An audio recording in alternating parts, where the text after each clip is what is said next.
dhidi ya TRA. Tukumbuke kama mchezo wa kiporo huu wa klabu ya Wekundu wa Msimbazi, tunashuhudia mchezo wa kwanza wa awali ambao uliahirishwa kutokana na sababu za hali ya hewa, mvua kunyesha kubwa pale Arusha. Leo Simba wako JA Samuyo, na kama Simba kwa JA Samuyo ni mnyama ambaye anakuwa anawinda kwa kutafuta alama tatu, na TRA nao wanawinda kutafuta alama tatu.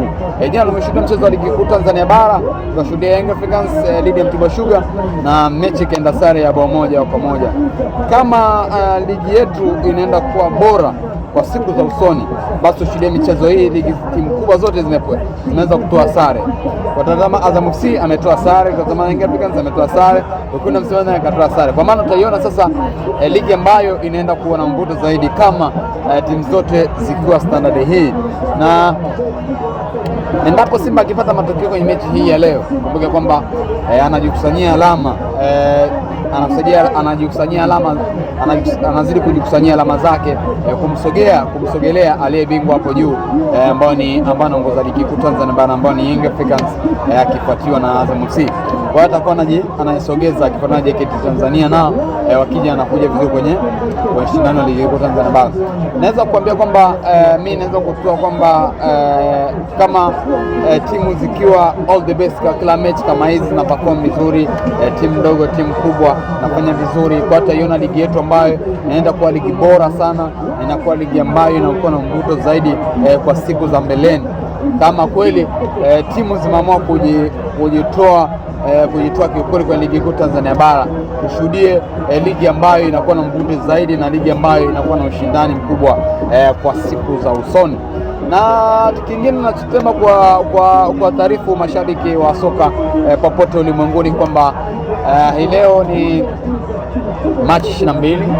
Yes, na hii leo tukumbuke kwamba ni siku ambayo tukumbuka kama jana tulikula Idi na leo ni mwendelezo wa Idi unaendelea kujitokeza, siku zaidi zinaendelea, na nasemaga kwamba jana ilikuwa Idi ya watoto, sasa leo ni Idi ya watu wazima kama sitakosea, ndugu zangu Waislamu. Na tukumbuke kwamba Wakristo leo ni mfungo ni mfungo ambao unaendelea wa Kwaresma, na tufanye ambayo aliyo mema, tufanye ambayo aliyo kumpendeza Mungu. Kwa leo Jumapili kutoka kanisani bana, unaenda kanisani mapema kabisa, unaenda kanisani unaomba Mungu akusaidie na Mungu akulinde na Mungu akutangulie katika mambo yako unafanya, na vitu vinakuwa shwari kabisa. Kwa wale mashabiki wa Simba, basi uitekee klabu ya Wekundu wa Msimbazi matokeo mema na uitekee ushindi wa leo.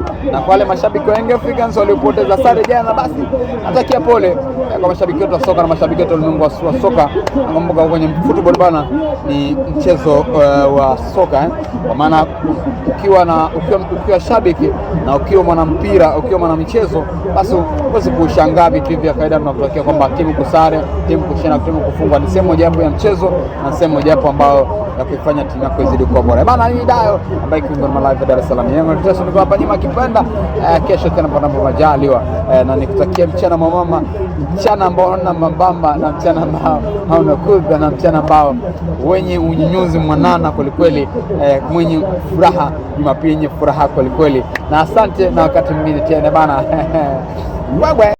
Bana, nadhani umzima wa afya, na nadhani uko sawa kabisa, na nadhani uko vyema Jumapili hii ya leo, ambayo Jumapili ambayo haina mushkeli na yote. Na jambo la kwanza ni kumshukuru Mwenyezi Mungu kwa kutufikisha siku hii ya leo na kutupa nguvu na kuenda siku hii ya leo. Kumbuke leo ni ligi kuu Tanzania bara inaendelea kati ya Wekundu wa Msimbazi ya Lunyasi